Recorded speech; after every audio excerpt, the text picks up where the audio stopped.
a good transition Yeah. to Jimmy Buckets. All right, let's do it. So now we're talking about the trade after the trade. And I'm not talking about DeAndre Fox. I'm talking about James P. Buckets.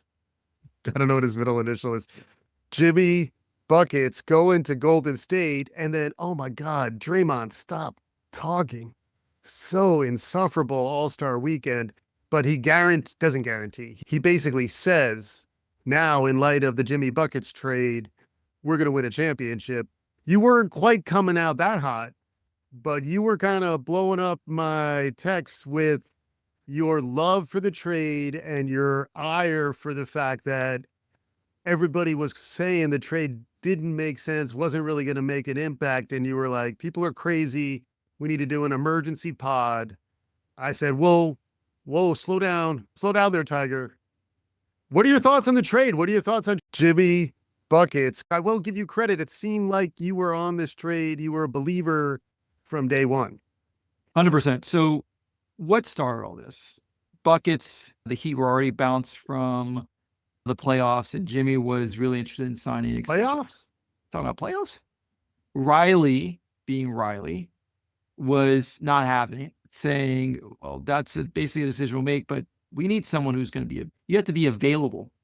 And just to clarify again, well, two things. One, the number one ability is availability. And two, for those of you basketball fans who may not be following us, when we refer to Jimmy Buckets, we are referring to Jimmy Butler, who was traded from the Miami Heat to the Golden State Warriors. Please continue. Thank you. So Jimmy Butler was pissed. And by the way, what's your favorite Jimmy? Is it like, it's got to be like emo Jimmy, right? Like when he does that stuff with his head. And for 5 years, Jimmy was Heat culture. Yeah. Wore a hard hat. Playoffs? No, playoffs. Took the Heat 2020, 2023 to the finals. Yeah. Really carried them on his back. Mm-hmm. And Jimmy expected that he should sign an extension. So he took the Heat to the finals until he started to take the heat from one Patrick Riley. Am I right? Is it just your brain work that way? Is it? I would love to. Did you write that down? No, that one's. It's just on the plot. Keep up with us. Come on. So now Riley has a point. Yeah. I look back. Jimmy's played for the Bulls, the T-Wolves, 76ers, the Heat. When he played for the Bulls and your coach, Thibodeau, tried to run him to the ground, he averaged 66 games a year.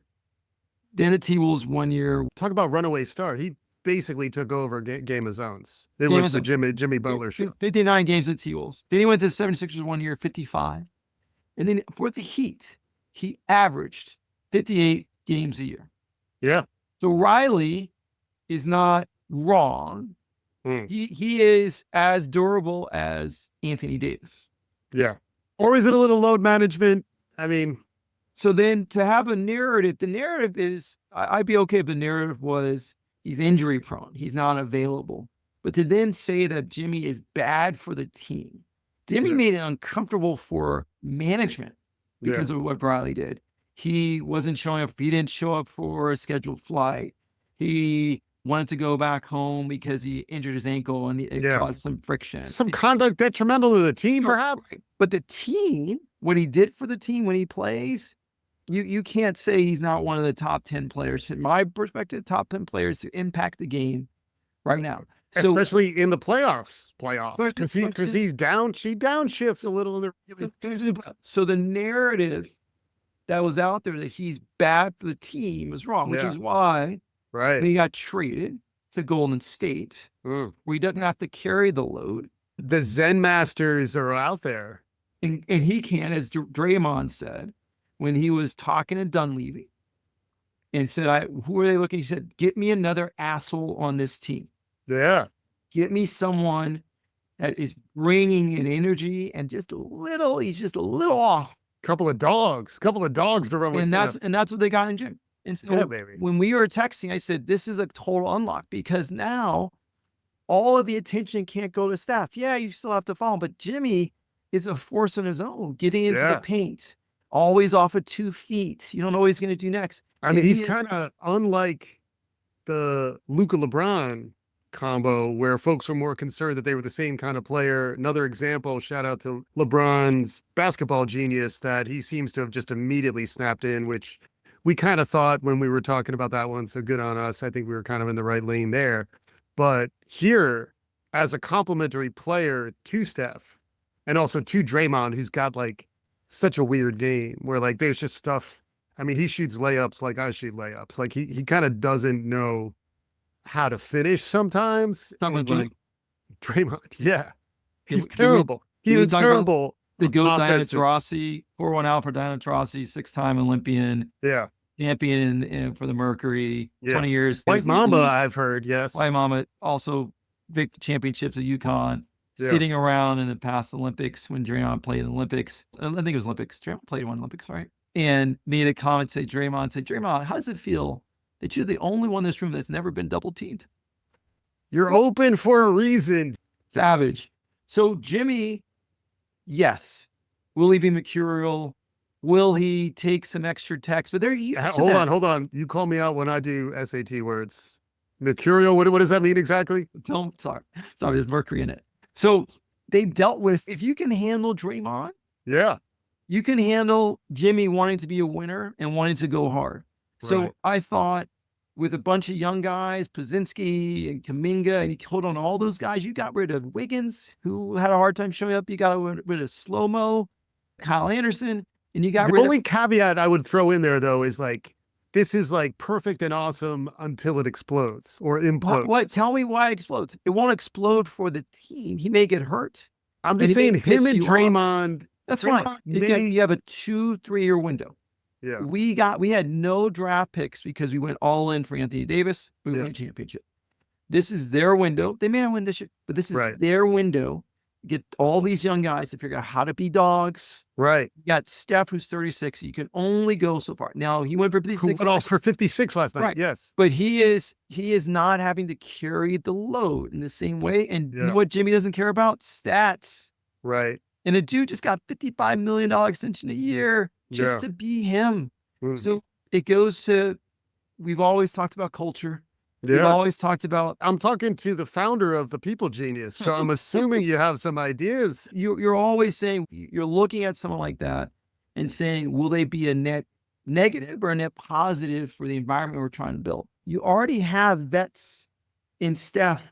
Yeah, and Draymond. You got a couple of geriatric millennials. You need a little more of that action in your chemistry. It's like you have to play. You're going to play ball, and we're going to let you do you. Yeah. Now it's interesting. The Lakers have a little of that. LeBron is telling Luka not to fit in, to fit out, not to fit in. I think he needs to workshop that. Go back to Maverick. Watching Luka. Yeah. He is 6'7", otherworldly vision. By the way, I've never seen him hit the backboard on more 3-pointers. He is off right now. His legs aren't under him. He gets a lot of rebounds, but it's not like he's jumping for rebounds. He's just there. Yeah. So he's got great vision, but it's hard to watch a non-two-way player. So happy from a Laker perspective, but he's a little different than Joker, because Joker is a serviceable defensive guy. He can still play both ways and is making him better.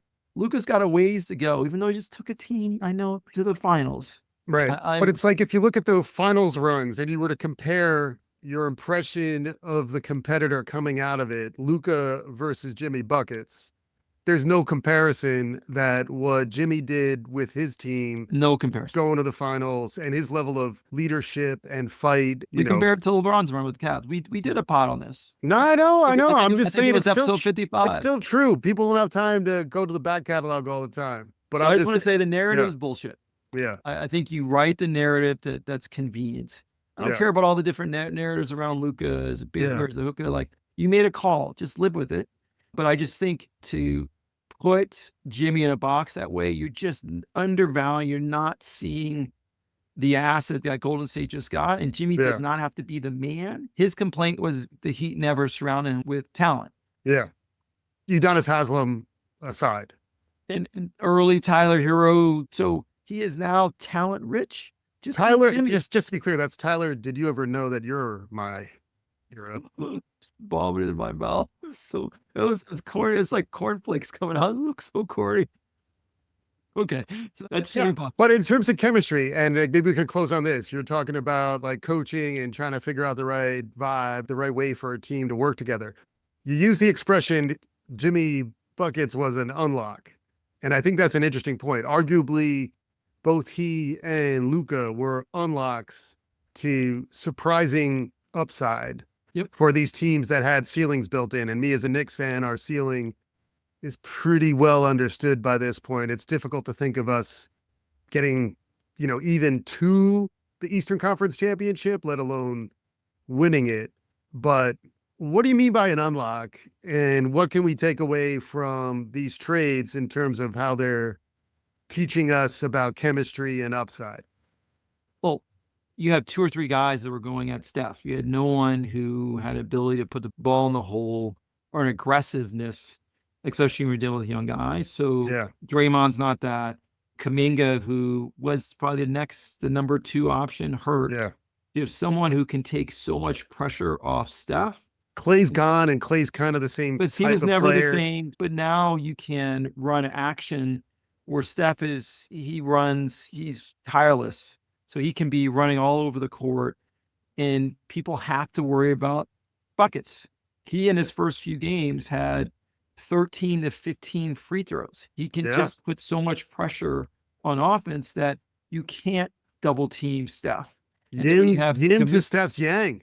And it allows Draymond, who believes he has to be the asshole for everyone. I think it takes a little pressure off of him, because when one scrap happens, he's not the enforcer. You'll see Jimmy stepping up with because there's a little screw loose. With the little screw loose, one to fight someone. And then for Kerr, and let's go back to Court of Gold, because there was just some classic stuff watching Kerr try to deal with talent. He was talking to Anthony Edwards, who's the next face, who believes like no one can hold him. His bravado in Court of Gold was awesome. Until he had to get the champagne uncorked, in which case his bravado dribbled out. You never won anything. So it doesn't pop the champagne cork. But he was going up to Anthony Edwards and saying, you played football, you played running back in high school. Yeah, so you're dominating. And it's like, so you be getting a lot more. You should be dominating on the court. You should be getting a lot more rebounds. Yeah. And him like taking that in and aggressive. He's like, he reminds me of like the Zen master without like the artifice, because like I felt like Phil Jackson was all about kind of the cult of Phil. And I feel like Steve Kerr is smarter and more humble than that, but still bringing the same next level insights. Yeah, kind of like a challenge, because he's the one that took a punch from Jordan and got the utmost respect. Yeah. Put his face in front of his fist. He was Jordan Poole before Jordan Poole was Poole. So anyways, we leave Court of Gold. Fascinating to see. Amazing to see what's going on with Jimmy Buckets. Warriors will make the Western Conference final. Lakers will they'll bounce before then. I just don't think. Interesting. The Lakers don't have the bigs. Warriors, OKC in the Western Conference finals. As long as they stay healthy, they're so dangerous. It's kind of crazy what the unlock has done. Although OKC probably still the smart money at this point, considering the pieces that they have together. They're an entire team. They're deep. So we'll see. We'll keep talking basketball. We'll keep running it back. Tarlin, always a pleasure. Thanks for joining. Pleasure. And we'll be back again soon. This is Running It Back.